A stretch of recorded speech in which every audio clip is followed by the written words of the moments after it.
ಅದೊಂದು ಪುಂಡರ ಗ್ಯಾಂಗ್ಗೆ ಭಯವಿಲ್ಲ. ಅವರು ಮಾಡೋ ಅಪರಾಧ ಕೃತ್ಯಗಳಿಗೆ ಲಂಗು ಲಗಾಮಿಲ್ಲ. ನಾನೇ ಕಿಂಗು ಕಿಲಾಡಿಯನ್ನು ಭ್ರಮೆಯಲ್ಲಿ ಎಲ್ಲಂದರಲ್ಲಿ ಲಾಂಗ್ ಹಿಡಿದು ಮೆರೆತಿದ್ದಾರೆ. ಮೊನ್ನೆ ರಾತ್ರಿ ಇವರ ಉಪಟಳಕ್ಕೆ ಇಡೀ ಬೆಂಗಳೂರು ಬೆಚ್ಚಿ ಬಿದ್ದಿದೆ. ಇವರ ಪುಂಡಾಟಕ್ಕೆ ಚಾಲಕನೊಬ್ಬನ ಕೈ ಕೂಡ ಕಟ್ಟಾಗಿದೆ. ಲಾಂಗ್ ಹಿಡಿದು ಕಾರ್ ಗ್ಲಾಸ್ ಹೊಡೆದು ಪುಂಡರ ಅಟ್ಟಹಾಸ. ಚಾಲಕನ ಕೈ ಕಟ್ ಮಾಡಿ ಹಣ ಮೊಬೈಲ್ ಕಿತ್ತು ಎಸ್ಕೇಪ್.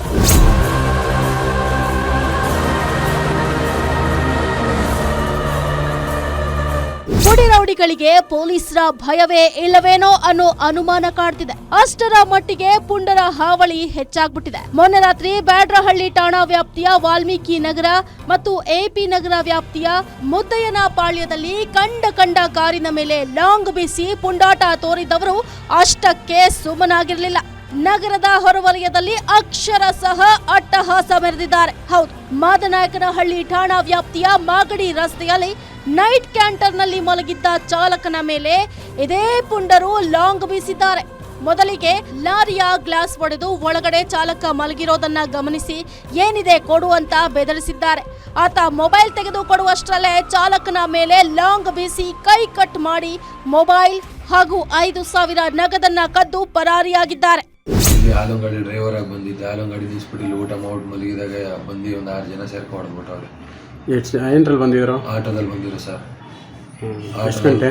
ಒಂದು 12:15 ಆಗಿತ್ತು. 12:15 ಬಂದು ಹಿಂಗೆ ಹೊಡೆದವ್ರೆ. ಏನೇನಾಗಿದೆ ಸರ್? ಕೈ ಏಟಾಗೈತೆ, ಇಲ್ಲಿಂದ ಬೆಂಜಿ ಹೊಡೆದವ್ರೆ, ಎಲ್ಲ ಹೊಡೆದವ್ರೆ ಸರ್. ದೊಡ್ಡಬಳ್ಳಾಪುರ ಬಳಿ ಕೂಡ ಕೆಲ ಲಾರಿಗಳನ್ನ ಅಡ್ಡ ಹಾಕಿ ಲಾಂಗ್ ಬೀಸಿ ಚಾಲಕರಿಂದ ಹಣ ಸುಲಿಗೆ ಮಾಡಿದ್ದಾರೆ. ಇಡೀ ರಾತ್ರಿ ಬೆಂಗಳೂರು ಹಾಗೂ ಬೆಂಗಳೂರು ಹೊರವಲಯದಲ್ಲಿ ಪುಂಡಾಟ ತೋರಿರೋ ಇವರ ಮೇಲೆ ಈ ಹಿಂದೆ ಪೀಣ್ಯದಲ್ಲಿ ಒಂದು ಕೊಲೆ ಪ್ರಕರಣ ಕೂಡ ದಾಖಲಾಗಿರೋ ಬಗ್ಗೆ ಮಾಹಿತಿ ಸಿಕ್ಕಿದೆ. ಪುಂಡರ ಬಂಧನಕ್ಕೆ ಬ್ಯಾಡರಹಳ್ಳಿ ಅನ್ನಪೂರ್ಣೇಶ್ವರಿ ನಗರ, ಮಾದನಾಯಕನಹಳ್ಳಿ ಹಾಗೂ ದೊಡ್ಡಬಳ್ಳಾಪುರ ಪೊಲೀಸರು ಬಲೆ ಬೀಸಿದ್ದಾರೆ.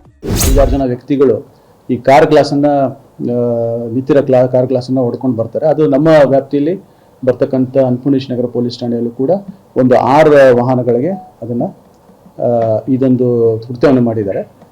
ಅವರನ್ನ ನಾವು ಕೂಡ ಪಶ್ಚಿಮ ವಿಭಾಗದವರು ಅವ್ರನ್ನ ಹಿಡಿಯೋದಕ್ಕೆ ಈಗ ನಾವು ಎಲ್ಲ ಕ್ರಮವನ್ನು ತಗೊಂಡಿದ್ದೀವಿ, ತಂಡಗಳನ್ನ ರಚಿಸಿದ್ದೀವಿ. ಅದೇ ಥರ ನಾರ್ತ್ ವೆಸ್ಟ್ ಡಿವಿಷನ್ ಅವರು ಕೂಡ ತಂಡಗಳನ್ನು ರಚಿಸಿ ಈ ಆರೋಪಿಗಳನ್ನ ಹಿಡಿಯೋದಕ್ಕೆ ಪ್ರಯತ್ನ ಪಡ್ತಾ ಇದ್ದಾರೆ. ಈ ಆರೋಪಿಗಳು ಐಡೆಂಟಿಫಿಕೇಶನ್ ನಮ್ಗೆ ಗೊತ್ತಾಗಿದೆ, ಅವ್ರ ಹೆಸರುಗಳು, ಅವ್ರದ್ದು ಹಳೆ ಕೇಸ್ಗಳಿರೋದ್ರ ಬಗ್ಗೆನೂ ಗೊತ್ತಾಗಿದೆ. ಈಗ ಅವ್ರನ್ನ ಹಿಡಿಯೋ ಒಂದು ಪ್ರಯತ್ನದಲ್ಲಿ ಇದ್ದೀವಿ. ಒಟ್ಟಾರೆ ಪುಂಡರ ಹೆಡಮರಿ ಕಟ್ಟಿ ಪೊಲೀಸರು ಬಿಸಿ ಮುಟ್ಟಿಸಬೇಕಿದೆ. ಇಲ್ಲವಾದಲ್ಲಿ ಜನ ಹಗಲೊತ್ತಲ್ಲೂ ಕೂಡ ಓಡಾಡೋಕೆ ಭಯ ಪಡುವಂತಾಗಲಿದೆ. ಅಲ್ಲದೆ ಕಾನೂನು ಸುವ್ಯವಸ್ಥೆ ಹದಗೆಡೋದ್ರಲ್ಲಿ ಯಾವುದೇ ಅನುಮಾನವಿಲ್ಲ. Ajay Gowda, crime bureau, guarantee news.